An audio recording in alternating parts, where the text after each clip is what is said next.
Welcome back to the shop. I'm Jeff from Today's Craftsman, and I'm standing in front of sort of a new addition to the shop. The tools aren't new, but this setup is. So if you follow us on Instagram, which you should be if you're not, you may know that John came and picked up my workbench last week and actually swapped me for this table we have here.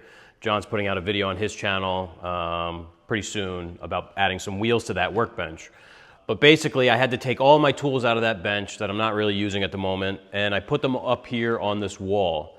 So I want to give you a little tour. The idea is that, we're not a hand tool woodworking shop. We're a power tool shop. We need to do things quickly and efficiently, so typically hand tools aren't the way. But there is a place for hand tools in a lot of jobs. A lot of processes benefit from using a hand tool. So I just want to show you what we have, the basics, and it might help you out in deciding what you need and what you don't. Guess we'll start with the saws here. So you see I have a selection of Japanese saws. At the top we have what's called an azabiki. That's made for starting a cut in the middle of a panel. The second one is a Ryoba, I believe. Don't crucify me if I'm getting these wrong. I think this third one here is called a Dozuki. This might also be called a Dozuki. And then this here is just a flush trim saw. So this is probably the one that gets the most use.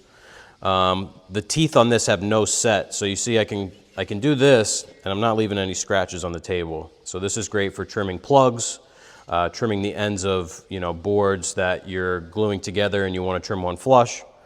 So set is when the teeth actually go from one side to the other on the plate of the saw. This has no set, so they're flush, so you can run the saw on a surface without making scratches. So this gets used a lot. This is from Gayakucho, which actually all of these are, which is my favorite brand of Japanese saws. So you can check out some Chisels. So I'm a Lee Nielsen fan. I like the fact that you can buy these tools and use them right out of the box. You're not spending all this time prepping them. I do, further sharpen and lap the chisels, but you can use these right out of the box. I'd rather spend my money on the tool rather than invest all the time in prepping either a vintage tool or something of a little lesser quality. This is my favorite. This is an 1.5 inch chisel. Not always the most practical for all situations, but I was telling John I had to wait a while for this. Lee Nielsen only makes these in limited batches, so I was on a waiting list for a while. For this 1.5 inch, and then also this is a 1/8 inch chisel. So again, not a very commonly used chisel, but when you need this or you need this, there's really no substitute. The most used chisel would probably be this, 3/4 inch. So if you're out to buy your first chisel, I would buy either a 3/4 inch chisel or a 5/8 inch chisel. And I would look at something like Lee Nielsen or Veritas. You might spend, say, $100, but it's going to work great and it's going to last a lifetime. Those are saws and chisels. I guess next we can get into the hand planes. John and I were just looking at this. This is one of my favorites. This is from Veritas. This is a little mallet, brass mallet with a cherry handle and, turned nicely together so it's totally seamless, but this is removable. This mallet sits like this, so you might be working on, say, some dovetails. You're here and it's just an easy up and down with this, and it's got good weight to it. I think this weighs feels like about 1 pound, maybe a little bit less, so you can get some force behind there. You can see I've definitely wailed on some stuff that was not made out of wood. This is great. I don't think they make this anymore. Next to that we have chip breaker screwdriver from Lee Nielsen. Love the shape of this. Love the curly maple. You can see how brown it's gotten. So this is a nice wide screwdriver for the chip breaker. And if we're talking about chip breakers, I could show you the next tool, which is Lee Nielsen number 4. So this would be called a smoothing plane. And you can see, how the screwdriver fits in there.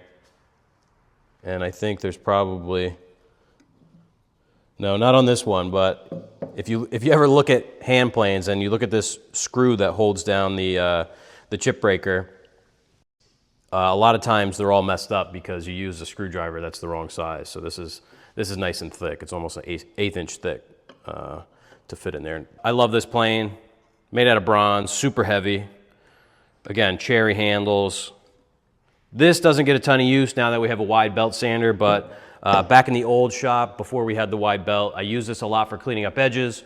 So if we were building a piece of solid wood furniture, we made all these rips, rather than trying to sand all those edges and take out the saw marks, I would set up this plane at the bench, plane the edges really quick, and then you could just give them a light sand and they'd be ready to go. So that's a great use for a smoothing plane.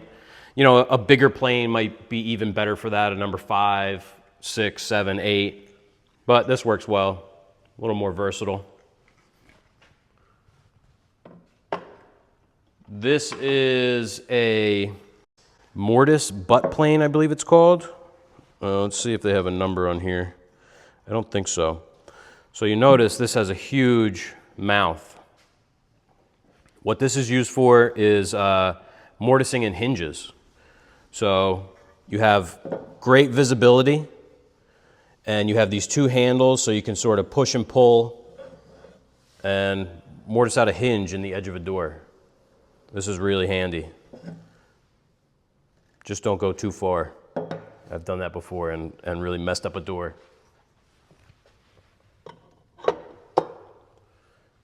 This here is a shoulder plane. So you see we have a blade that goes edge to edge, and it's a little bit wider, so you can set it flush either to that side, the underside, or this side just by, you know, knocking it over. So now that's perfectly flush here, and that's for getting up into the edge of a rabbet. So this is good for cleaning up tenons on doors. You can use it even for dados, you know, given that they're wider than the sole of this plane. But this has a good weight to it. I believe this is based on a record plane, and they call this a number 42 shoulder plane. So pretty unique shaped blade, almost looks like a small chisel. This is my favorite hand plane, little Lie-Nielsen block plane. This is either a number 102 or a 103, I can't remember. Again, another bronze plane. This thing it feels so good in your hand. I've used this a ton. Use this on all the salt boxes to clean up the edges. Really nice plane. Another great starter tool for getting into hand tools. You can get this for like less than $200. And again, it's like an heirloom quality tool. So this you could have forever. You could pass this down to the next generation. Great for cleaning up edges, breaking edges, stuff like that. Has about a 1 inch, maybe 1.25 inch wide blade. Have a marking gauge here. This is just a real simple one from Veritas. So this is a wheel marking gauge. You set this to whatever dimension you want. And we have this little cutting wheel here. And you would ride this on the edge and make your mark. So this is used a lot of times for doing dovetails. You can set it on top of your piece so that you get the exact thickness, so you can transfer that over to your other board. Again, not something I use a ton, but it's nice to have around, relatively inexpensive. Have a couple of router planes over here. I'll show you the smaller of the two.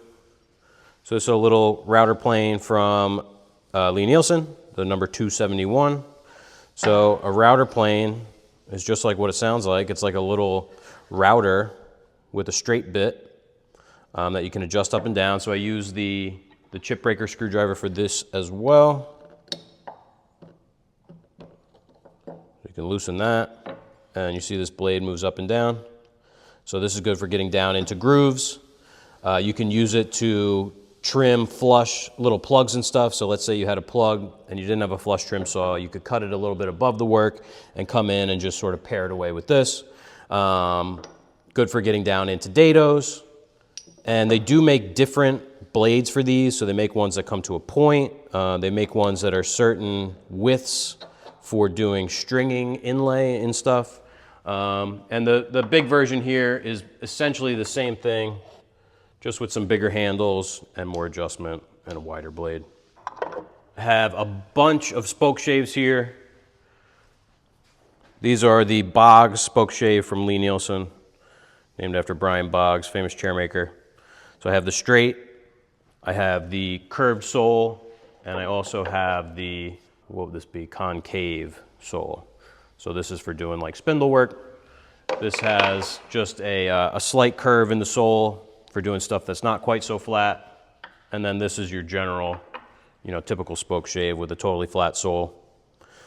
These, I'll be honest, they don't come out a lot. I've made a couple utensils and stuff in my day. I really enjoy doing that. Sometimes if we have a long project that's not very woodworking focused, like if we did a salon out of melamine, I might just take a couple hours one day and make a spoon or something. And this is great for making handles. This is good for shaping legs if you have, you know, tapers or rounding something off. That's really where spoke shaves shine.